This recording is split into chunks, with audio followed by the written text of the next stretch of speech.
Catch me on the downslide, I'll be heading up in the wild, chilling low key.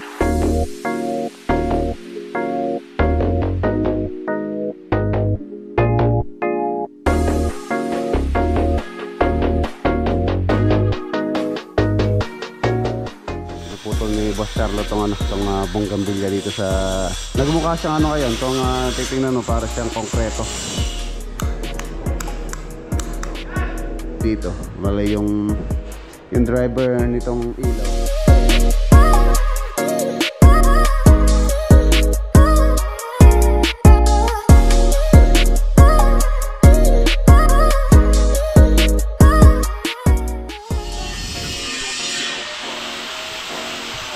Mga boss, nandito na tayo naman. Dito naman po sa San Fernando Project. I'll be heading up in the wild, chilling low key.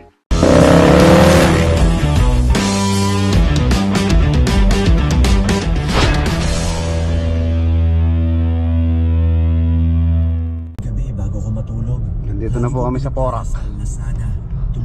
Porac, Pampanga. Nandito na po kami sa munisipyo ng Porac.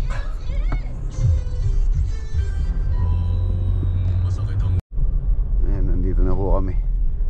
Nandito na tayo. Kasama natin si... Ano lagyan mo kasi tang? Ako Eddie. Eddie, yes yan. Si Tatay Eddie.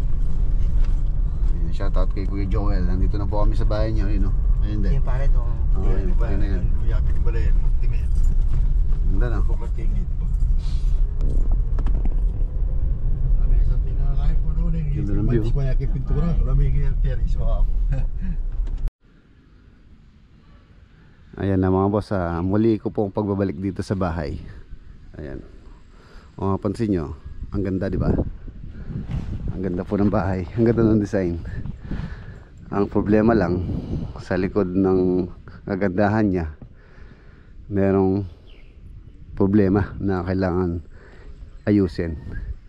Kaya mapapansin nyo mga boss yung pintura niya dyan sa may harapan. Ayan o. Ano na, nababakbak. Saka yun o, mapapansin nyo ang itim. Yan, puro lobo. Puro lobo yung pintura. Ayan. Ito po yung isa sa issue na pinapaayos ni owner. Repaint, buong exterior. Ayan. Ang pangit tingnan. Ayan yung sinasabi ko pagka wala pong sukal doon.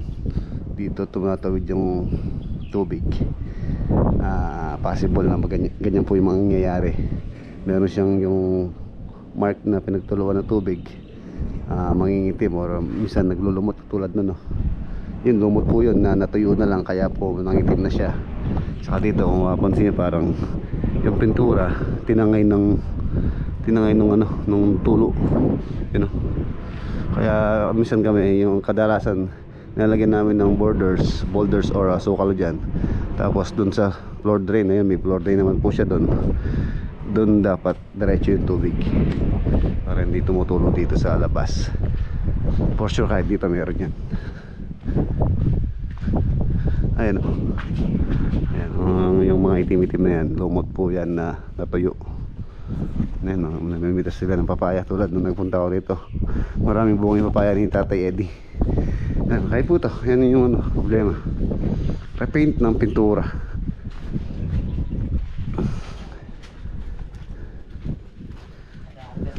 Nag-harvest kayo ni Tatay Eddie, ha?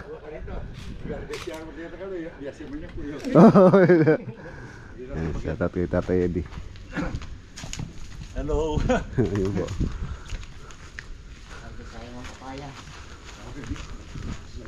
Arali na po siguro yung kuha ka tang. Jenny, may tasto ka nito. Jenny, maamungan naman. Oo na. Ay po, nagapulaman. Na, tabagalo. Wala mo pumeto. Pwede na. Ay po, takuha mo yung kapi na kami. Sige. Masarap yung tira-tira ng ibon. Yun o.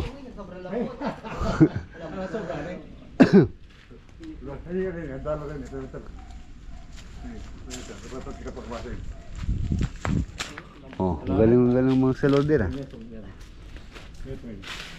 Ayun po, laki do. Laki nung sa doon.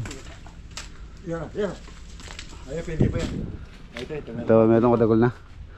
Maragul. Ay, hindi, sali mo yun, malaki yun. Ay, ini masira. Ini pa yung may saro. Okay. Hindi yan, eh. Oh, ini po. Sige.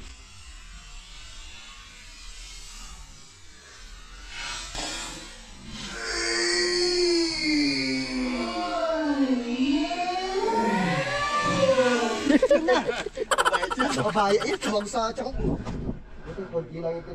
Ayan, pasok tayo sa loob. Ito yung pinaka-lanay area. Ceiling niya, spandrel. Spandrel po yan. Na may wood grain ang tawag po dyan. Spandrel. Tapos dito yung balak magpa-extend ng dirty kitchen ni Kuya Joel. Ay, tama po, makasalanay po na. Salanay. Opo, long po po sa agoy sana. Pantake daddy ko Joel kayang video.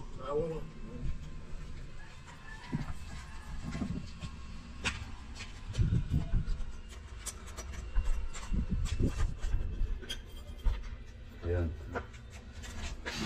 Pas tayo masok. Ito yung kitchen. Ito yung gusto nila pagawa. Hali, papalit ng ano. Quartz, tapos meron na pong anay. Ayan o. Kahoy yung pinaglading nilang pinag-design dito ng previous contractor. Saan na na? Ayan na po kanina binakpak namin to. Ayan yung anay. Diba? Ayan o.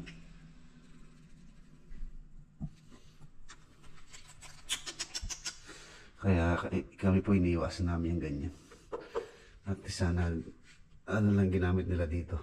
Fluted panel. Yun ano po yung PVC. Hindi prone sa anay. Malamang itong mga cabinet dito, baka meron na rin yan. So, yun pa yung check. Ang ganda ng bahay. Tapos ito high ceiling siya. Ang problema din dito yung ceiling. Ano sa yung pong dugtungan.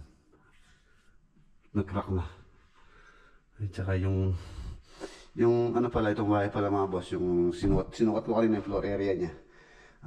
12 by 10 meters. So, nasa 120 times 2, halos 240 square meter. Yan, meron siyang mga crack tulad niya. No?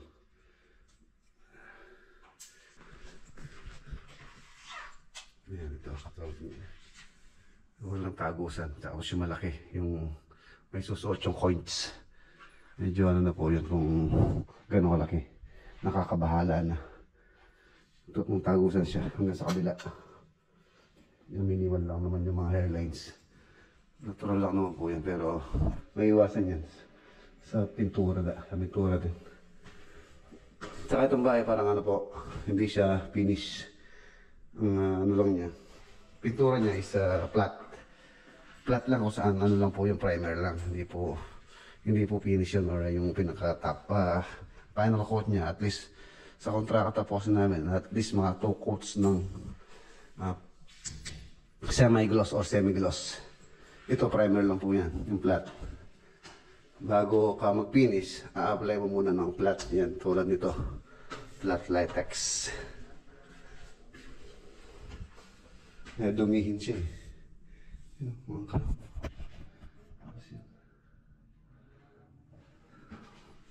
Sa ceiling. Yan, mga crack po sa ceiling niya. Marami. Parang yung pintura niya, hindi siya ganun kapulito. Hindi naman sa sinisiraan ko yung dating gumawa dito. Makikita mo naman sa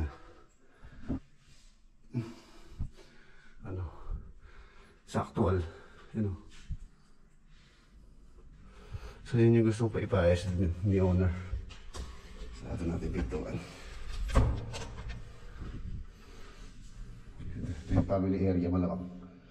Family area to. Tapos yung balcony. Ang ganda ng view rito. Yun. Diba? Porac, Pampanga. Dito din po silang diyan. Ano diyan? Kamuting kahoy yata. Ganda ng view. Bundok-bundok.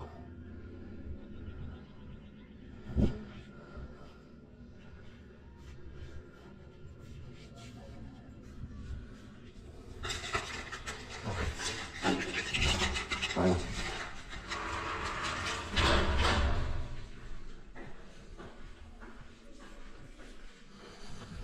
Tapos balak din po namin ni Kuya Joel na improve or i-upgrade tulad nito. Napaka ano lang yan, napaka simple standard. Standard po, yun po yung standard finish. Yan tulad yung mga height ng pintuan, kung saan standard 2.1. 2.1 po yan. Standard. Tapos yung ceiling niya, yung ganyan lang. Plain. Ang ginamit nila dito, more or less siguro sa tansya ko, ano po ginamit nila dito? Paisan board or Hardiplex fiber cement board. Dito kwartong isa. Ganun din. Tapos yung cabinet niya, hindi ganun kapulido nga. Hindi ganun kapulido yung gawa. Ito ilaw. Ay bumaba na rin. Meron siyang common CR dito sa taas. Vanity, toilet and bath. Toilet and bath. Tapos meron siyang rain shower. Rain shower head. Ito rin. Siguro ito yung hindi. Sa kabila yung master. Pero maluwang po yung kwarto niya. 1, 2, 3, 4 bedroom pati sa baba. 4 bedroom na nasa 240 square meter. Ito maluwang yung master. Ayan yung master to. Meron siyang walk-in closet. Tapos toilet and bath.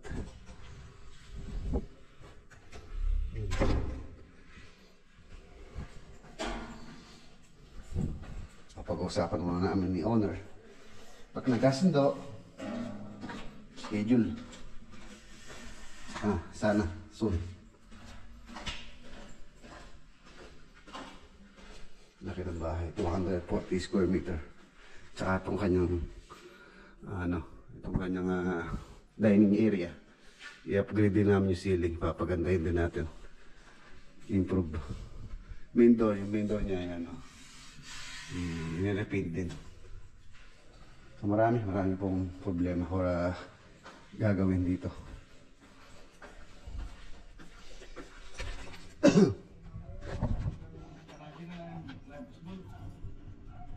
Okay na. Ewan ko sa ano namin yung variant din. Survey na namin.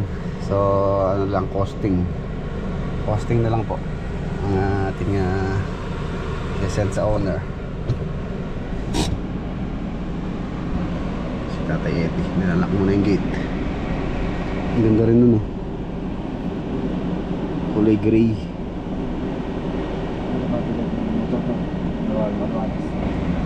The next day. Good morning. Ayan mga boss, sa Bulacan project po tayo ngayon. Tapos pauwi, dadaan tayo dito sa San Fernando. Naka tayo, sinking gagamitin po natin. Tapos may naghahanap kay Bulag. Ayan po si Bulag. Nakakulong dito. Ano pa rin po siya, okay pa rin siya. Yun, so tara. Update tayo sa Bulacan project na malapit na pong matapos. Ayan. Let's go.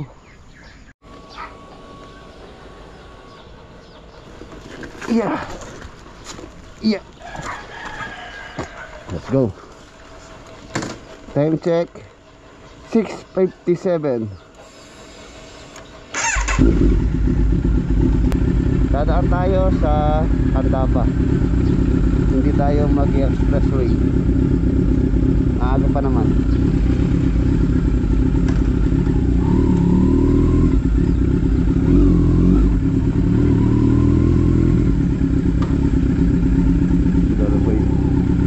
Nagwawalis-walis sa kanyang hacienda.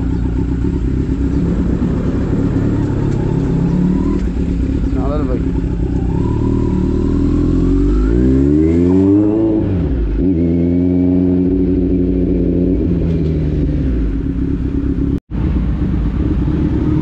Yan lang. Traffic tayo dito sa Santa Ana.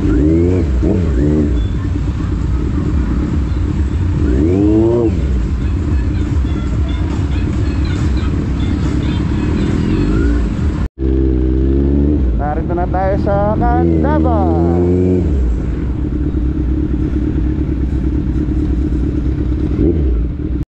Ay, pagas muna tayo. Full tank.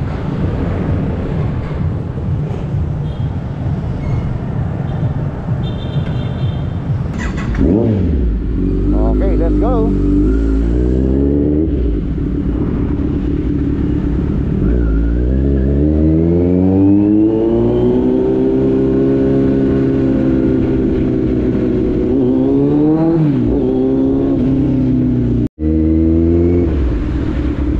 Welcome to Plaridel, Bulacan.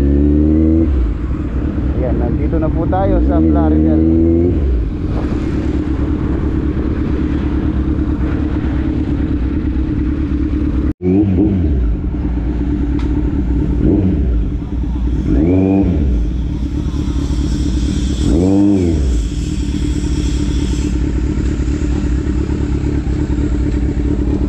Ilang minuto ko at karaya ay ano hanggang dito. Hanggang dito yun.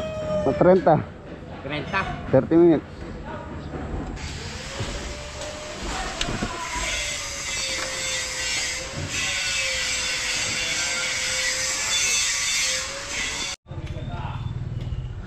Ayan na mga boss, Plaridel Bulacan project. Yun o. Ang ganda na po nitong harapan. Na cladding yung aming nilagay na bakal dyan, kung saan pumatong yung mga raptor. So pagka napinturahan pa, tapos napinturahan itong wall nitong perimeter fence, malinis na. Ayan, pinaputol ni Boss Carlo tong bonggambilya dito sa katabi, para hindi nga naman na magbara tong gutter. Pumapasok yung daon sa gutter. Ang ganda pa naman ang bonggambilya. So hihingin ko to, tatanim ko. Tatanim natin sa farm.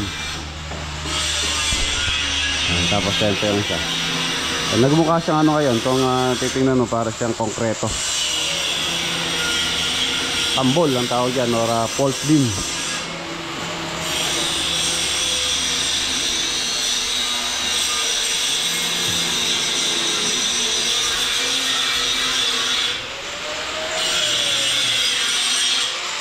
Ano yung mga takip sa mga kanal sa loob.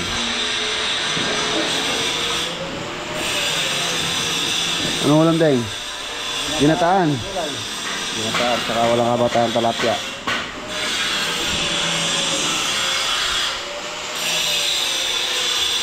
Malapit na.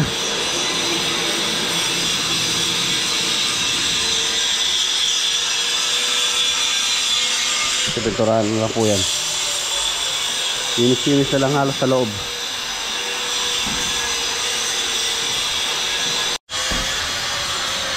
Hawarin natin to. Tatanim ko sa farm.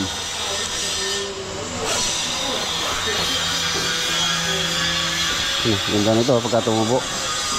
Para siyang magiging bonsai.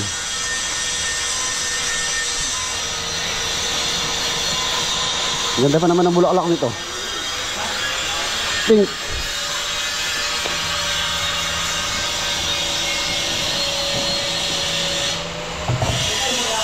Dito.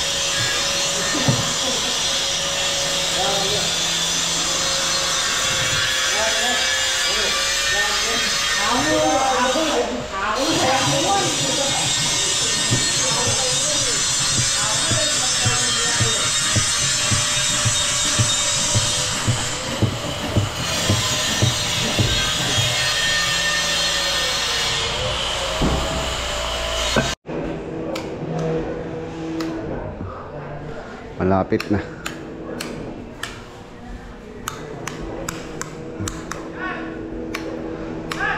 Dito.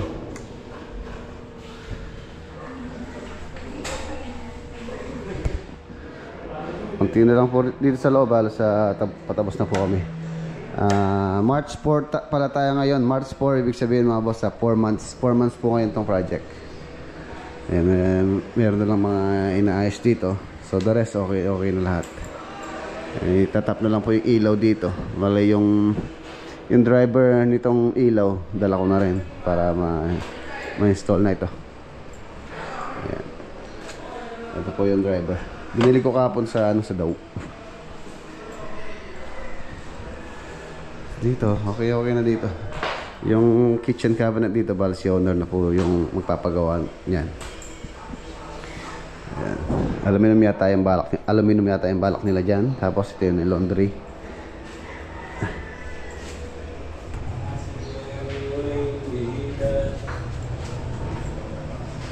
Okay na, malinis-linis na.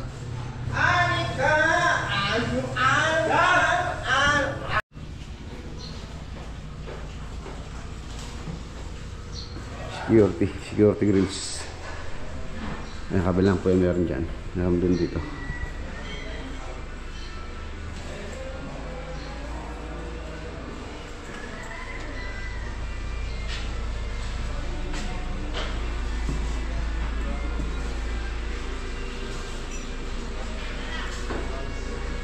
Takot na kami.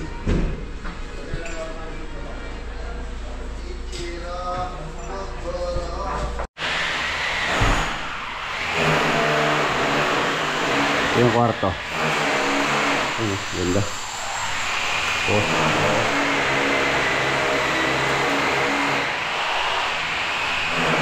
Ito na rin po yung TV nitong itong loft. Yung 43 inches. Yeah.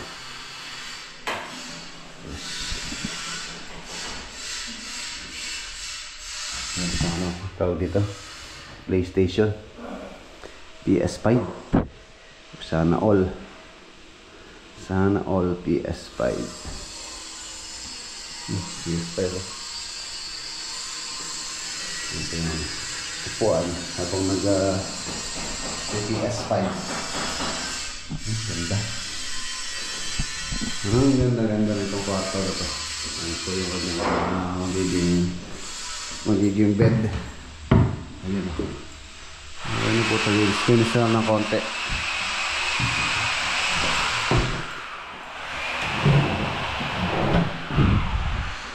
Ayos.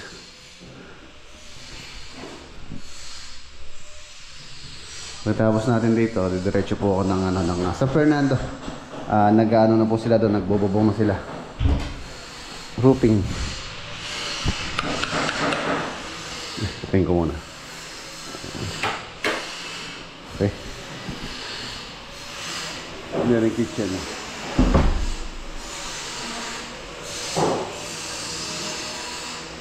Cabinet.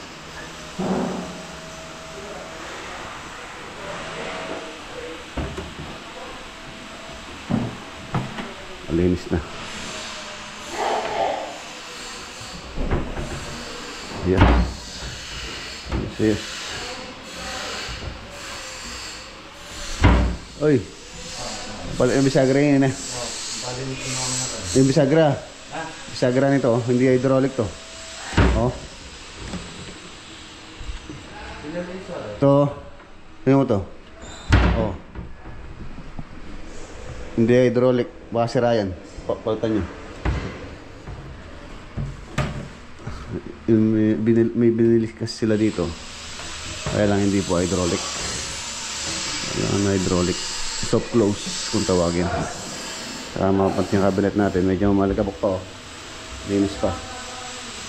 Ano na po yan. Tapos na po yan. Linis na lang yan para maganda siyang tingnan. Tapos kumakinis. Yung kanyang pinaka-edge. Kinis.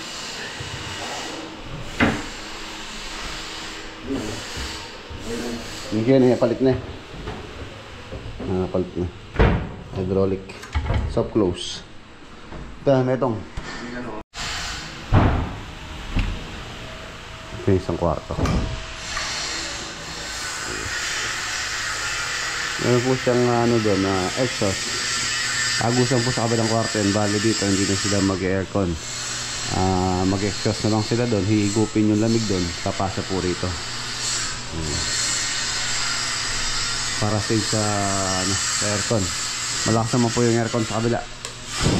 So kayang-kaya niyang palamigin to. Okay. Tagusan yung ano, exhaust.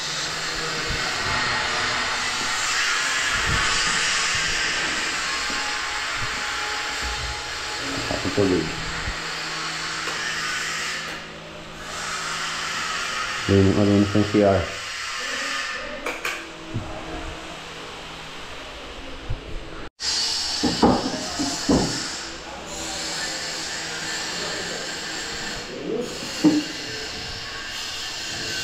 Tubig na pala.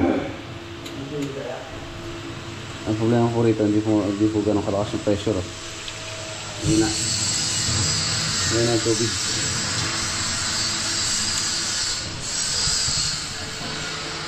Hindi nga, maganda sana ito kung malakas po yung pressure. Yan, ayan lang siya. Kaya ganitong oras talaga mahina. Oh.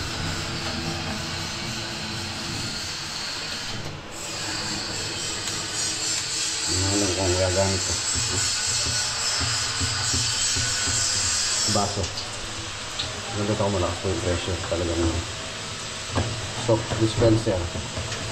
Lagyan sabon. Gripo. Yan. Ano na.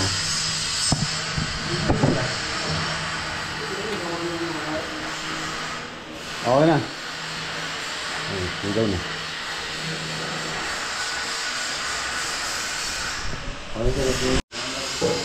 Ganda oh. Lagyan ng ano, ng wine. Okay. Subukan natin itong ano. Dapat puti.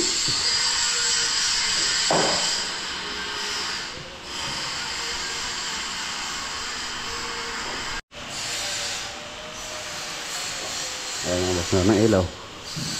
Neon. Neon light po yan. Isa lang. Linisin na lang yung fluted panel. Isan.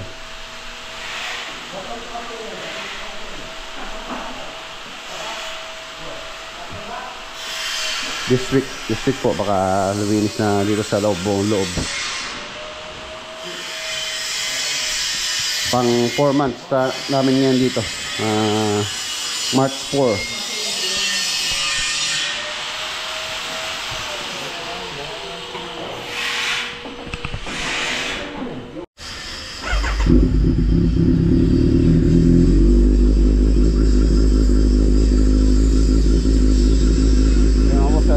Sila.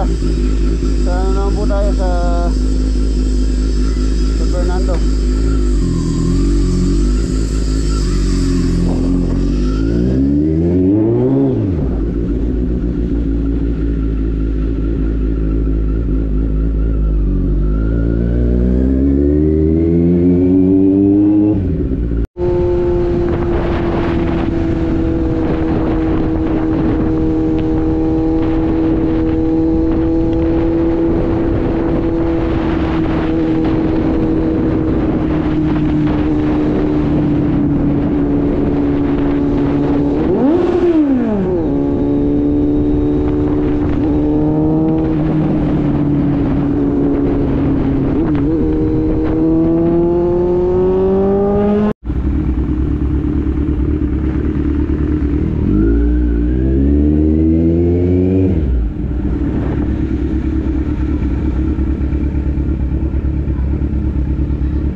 Ayan na mga boss, nandito na tayo naman. Dito naman po sa San Fernando project.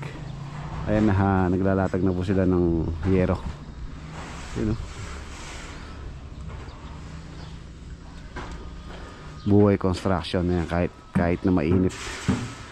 Summer po tayo ngayon. March na. Ayan, medyo matindi na ang sikat ng araw.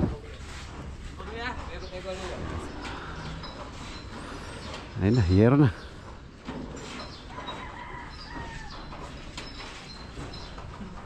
Mahawin na siya sa kanyang perspective.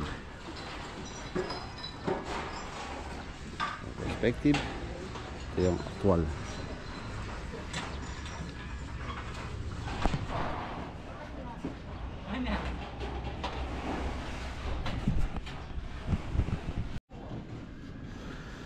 Ayan, tapos ito na po yung ano, ito na po yung garahe. Ayan, ito na yung hangganan ng property. Ayan, ito pong wall na to. So ito sa kapitbahay na po yung natitira dito. Ayan na siya. Tapos yun na lang ano dito, porch. Ayan, nandun naman po sa perspective yung ano niya, yung design niyan. Okay na.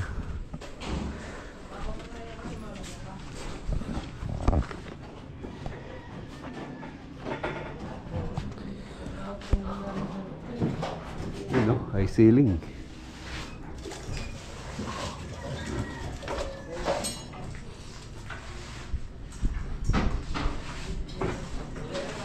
Ito yung magiging kitchen area.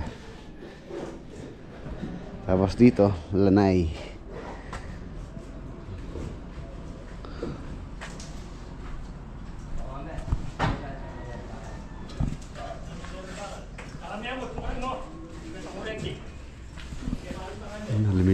Lumilinis na. Tapos dito, pwede na po silang magano dito, ceiling framing.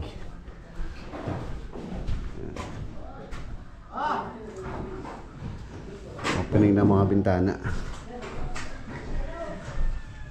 Okay. Bago tiles, mauna muna tayo sa ceiling.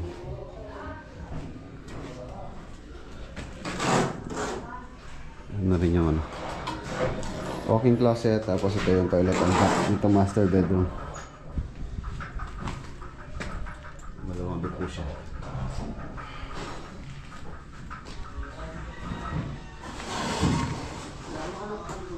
Okay.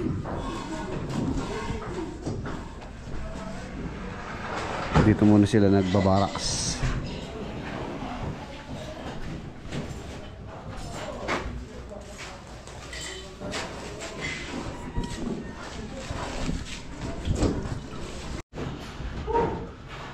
January naman po namin inumpisan tong project na to. January, February, March.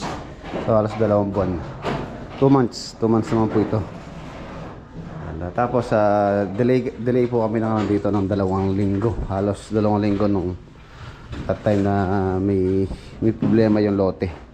Nung nag-layout pa lang kami dito, tapos nag-ukay ng foundation. Yan, delay ng 2 weeks.